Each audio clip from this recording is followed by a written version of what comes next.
Hi, welcome back to Open. Joining us on the phone is Senator Louis Sepulveda. He is in the 32nd Senatorial District, newly elected to that district. Hello, Senator Sepulveda. How are you? Oh, how are you, sir? I'm doing well. Before we even start about talking about issues, for you, what's it been like being in the Senate as opposed to your years in the Assembly, or is it the same, but you're just in a different, different room? No, there are some significant differences. I think that the Assembly is more leadership driven. As the Senate, I think the individual members have more opportunities to express themselves, their policies, their interests, things that are important to them.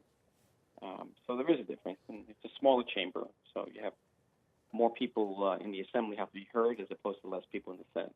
Right. But it's been a wonderful experience for me. I don't regret it for a second leaving the Assembly.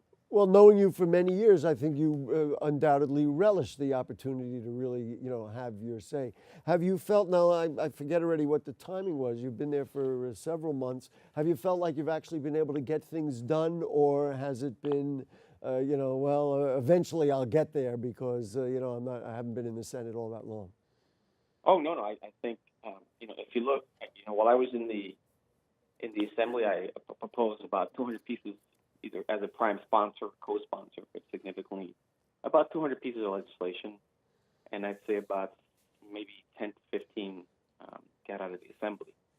I got elected to the Senate in April. I started serving April 30th, and I have potentially um, 7 pieces of legislation before the governor's. Actually, I have 7 pieces of legislation before the governor's desk to see if he'll sign them or veto. So my ability to be able to get legislation passed has been like night and day. So I think I'll have more opportunities like that. Oh, great. Congratulations. One political question before we get into some specific things.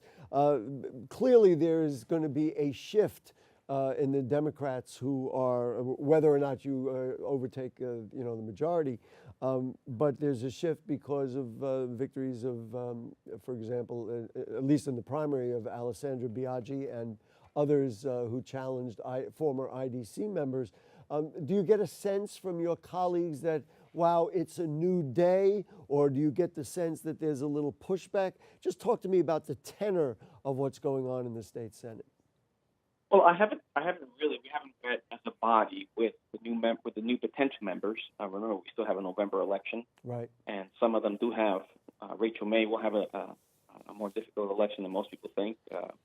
Brooks is a marginal district in Long Island that we have to make sure we have to win. So we can't essentially count our chickens before they hatch. But if we talk about theoretically them winning, if they do win, and I believe they will, then we'll meet together and decide. But the reality is that our Senate chamber has been, with minor exceptions, has been very progressive. And I've said this from the day that a lot of the candidates who beat former IDC members, that many of us have pushed progressive policies for years. I, in the Assembly for 6.5 years, have pushed a lot of the agenda that those candidates that beat the IDC members are pushing. I was comparing my legislative record and policy record to those of Alexandria Ocasio-Cortez, and realized that it's almost aligned about 85 to 90%. You just didn't use, excuse me, Senator, you just didn't use the word socialism. You just were talking about policies. It's almost like there's a benefit and a detriment to using that word. Well, I tend not to get caught up on labels. There were people in the IDC who were very progressive. If you're going to consider what progressive legislation is, there were people that were very progressive that didn't win. I guess their ultimate sin was to align themselves to do a power sharing agreement with the Republicans in the Senate.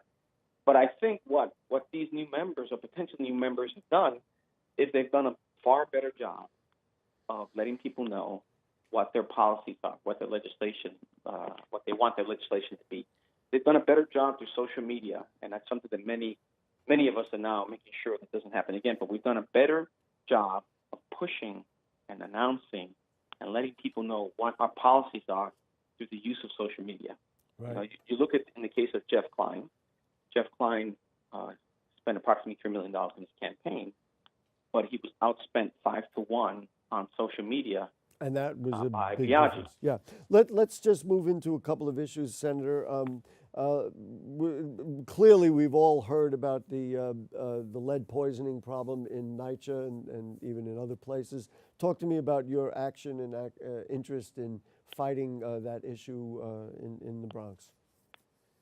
Well, yeah, I've proposed legislation. I've announced it, and we've announced it and put it out on social media. A lot of ways to protect our children against the ills of lead poisoning. Kids they receive examinations with doctors up until the age of 3. After that, they don't. It's not mandatory, so we're going to make it mandatory that children that up until the age of 10 get tested for lead poisoning. It's very important.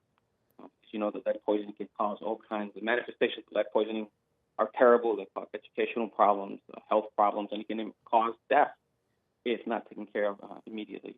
Mm-hmm. And then we're going to make sure that those zip codes, because it's not only in New York City, it's not only NYCHA. In fact, I believe the problems are bigger up north in poor districts and communities of color where lead testing is minimal at best.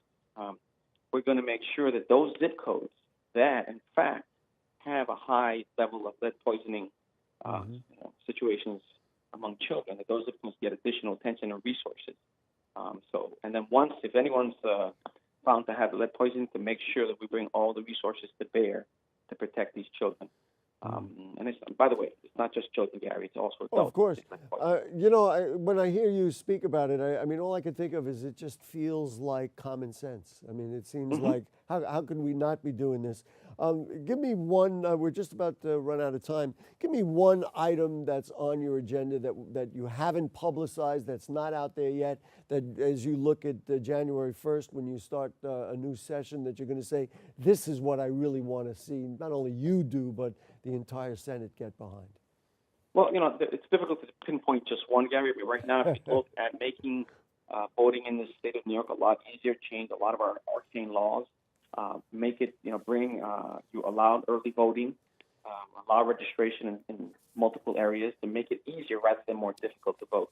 But of course, everything for me begins and ends with increasing the level of education, monies for education in the state of New York, because that's, if kids get a better education, get a better start in school, that cures a lot of the evils, the social evils that we have in our society. So that's something I'm going to be pushing. And also, we're pushing criminal justice reform. I'm pushing to legalize marijuana because I think recreational use of marijuana is necessary in the state of New York. We have 9 states that have already done it, and there's no reason Canada has done it, and a lot of other countries are going to do it. Senator, we're just about out of time now, and so we got to run. Otherwise, we'll be off into the next morning. But thank you for your time this morning. Continue good luck, and I guess you've got an election coming up. Technically, are you going to be opposed? Do we know? Oh, sure. I have an opposition on the Reform Party and the Republican Party. All right. Well, continued good luck, and good luck in your campaign. And we will see you, assuming you do get reelected. We'll see you on the other side. Thank you so much. Have a good day. Thank you. All right. There he is, Senator Louis Sepulveda in the 32nd Senatorial District. You know what happened during that segment? We've come to the end of the show. Oh, well. We want to thank all our guests for joining us, and for the viewers for tuning in. If you missed any part of today's show, you can catch the re-cablecast at 5 and 10 p.m. on Optimum Channel 67, Verizon Fios 33. Of course, you can always watch us 24/7 on the web at bronxnet.org. And so guess what? We are no longer open. See you next time.